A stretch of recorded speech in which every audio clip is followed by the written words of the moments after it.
बिस्मिल्लाहिर्रहमानिर्रहीम। मैंने अपने साबिका लेक्चर में आपको बताया था कि कॉन्ट्रैक्ट अकाउंट कैसे बनाया जाता है। कॉन्ट्रैक्ट अकाउंट की दो साइड्स होती हैं। एक साइड को हम डेबिट साइड कहते हैं, जो कि लेफ़्ट हैंड साइड होती है, जिस पर तमाम कॉन्ट्रैक्ट में आने वाले एक्सपेंसेस को लिखा जाता है, और दूसरी साइड जो राइट साइड होती है उसे हम इनकम साइड कहते हैं, यानी क्रेडिट साइड। इस पर कॉन्ट्रैक्ट अकाउंट से होने वाली तमाम इनकम्स लिखी जाती हैं। तो इस तरह जब कोई एक कॉन्ट्रैक्ट मुकम्मल हो जाता है तो उसकी जो इनकम होती है, तो इनकम उसकी एक ही होती है, जो कॉन्ट्रैक्ट प्राइस होती है, जो कॉन्ट्रैक्ट के कंप्लीट होने पर कॉन्ट्रैक्टी ने कॉन्ट्रैक्टर को पे करनी होती है। और इसके अलावा अगर कोई क्लोजिंग बैलेंस होता है तो वो लिखा जाता है। तो अब हम इस कॉन्ट्रैक्ट अकाउंट को एक इलस्ट्रेशन की हेल्प से मुकम्मल करते हैं। जैसा कि मैंने आपको बताया था कि रेफरेंस के तौर पर हम बुक जो यूज़ करेंगे वो advance accounting by M.A. Ghani है। इस बुक का चैप्टर नंबर 15 है और उसमें ये पहली इलस्ट्रेशन है। On 1 January 1994 S. Rahman a contractor undertook to construct a building for a newly started joint stock company for a sum of ₹25,000। तो इस पैराग्राफ से हमें पता चला कि एस रहमान जो है ये कॉन्ट्रैक्टर है जिसने कॉन्ट्रैक्ट बेसिस पे काम करना है, और जॉइंट स्टॉक कंपनी जो है कॉन्ट्रैक्टी है, और इस कॉन्ट्रैक्ट के मुकम्मल होने पर कॉन्ट्रैक्टर को 25,000 रुपये अदा करेगा, जो कि कॉन्ट्रैक्ट प्राइस करेगी। The following is the summarise record of all his transactions relating to the contract. Material purchase ₹6,350, material issued from store ₹2,600। तो इस तरह इस कॉन्ट्रैक्ट पर 6,350 रुपये का मटीरियल परचेज करके लगाया गया, और कुछ मटीरियल जो ऑलरेडी हमारे स्टोर में पड़ा हुआ था वहाँ से हमने यूज़ किया, जो कि 2,000 और 600 रुपये का। तो ये दोनों कॉन्ट्रैक्ट पर के एक्सपेंसेस हैं। वेजेस ₹10,720, वेजेस का खर्चा 10,720 रुपये है, ये भी कॉन्ट्रैक्ट अकाउंट का एक्सपेंस है।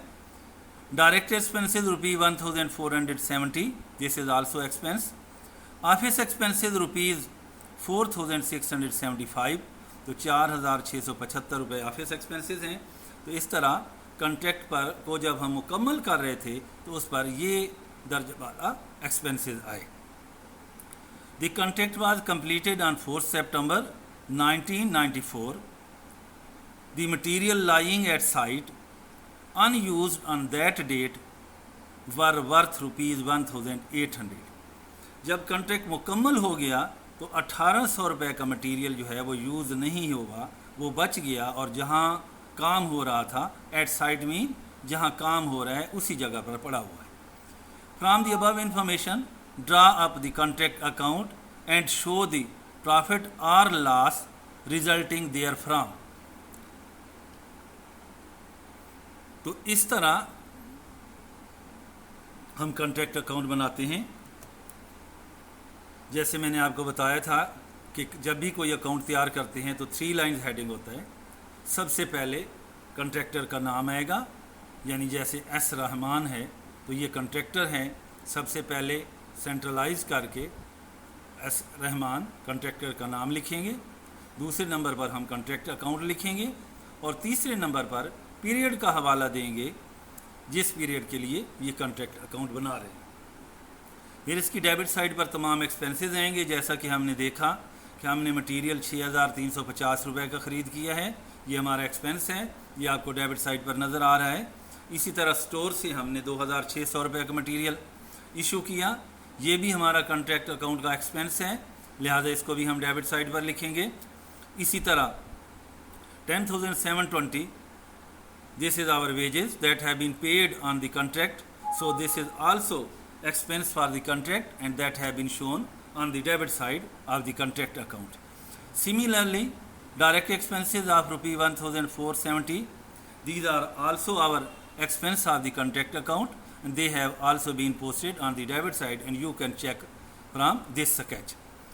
Office expenses ₹4,675, this is also our expense which have been incurred on the contract and that have been posted on the debit side of the contract account. Similarly, on the credit side, जैसा कि आप जानते हैं कि contract की credit side पर हम incomes की पोस्टिंग करते हैं, तो इस तरह इस कॉन्ट्रैक्ट जब ये कॉन्ट्रैक्ट मुकम्मल हुआ तो कॉन्ट्रैक्टी 25,000 रुपये यानी 25,000 रुपये देने का पाबंद है।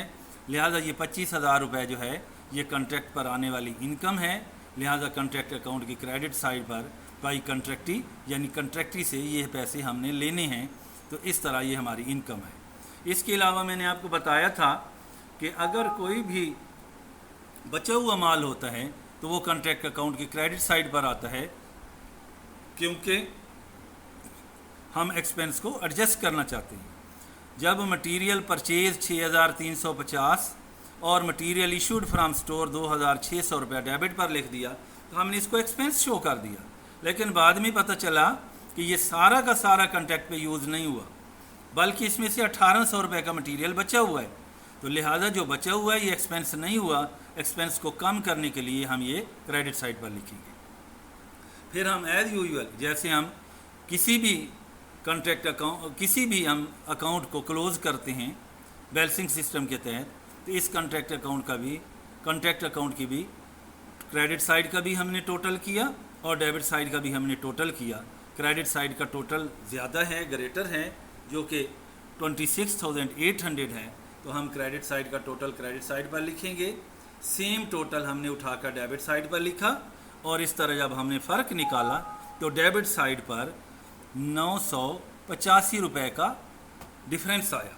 लिहाजा ये जो 985 है ये हमारा नफ़ा कहलाएगा। ये एक ऐसा कॉन्ट्रैक्ट था जो सेम पीरियड में स्टार्ट हुआ और सेम पीरियड में ही कंप्लीट हो गया। लिहाजा एक कंप्लीटेड कॉन्ट्रैक्ट का कॉन्ट्रैक्ट अकाउंट बनाते हुए जो तरीक़ाकार है वो हमने इस इलस्ट्रेशन से देखा, क्योंकि जो कंप्लीटेड कॉन्ट्रैक्ट होता है उसकी इनकम एक ही होती है और वो इनकम कौन सी होती है, वो कॉन्ट्रैक्ट प्राइस होती है जो हम क्रेडिट साइड पर लिखते हैं। तो इंशाल्लाह हम अपने नेक्स्ट लेक्चर में देखेंगे कि कॉन्ट्रैक्ट कितने किस्म के होते हैं, और अगर कंप्लीटेड कॉन्ट्रैक्ट है तो उसका स्केच बनाने का तरीका तो वो हमने देख लिया, और अगर एक अनकम्प्लीट कॉन्ट्रैक्ट है जो एक पीरियड में स्टार्ट करते हैं लेकिन उसी पीरियड में सेम पीरियड में वो कंप्लीट नहीं होता, तो उसका हम कॉन्ट्रैक्ट अकाउंट कैसे बनाएंगे, तो ये इंशाल्लाह हम अपने अगले लेक्चर में देखेंगे। Thank you very much.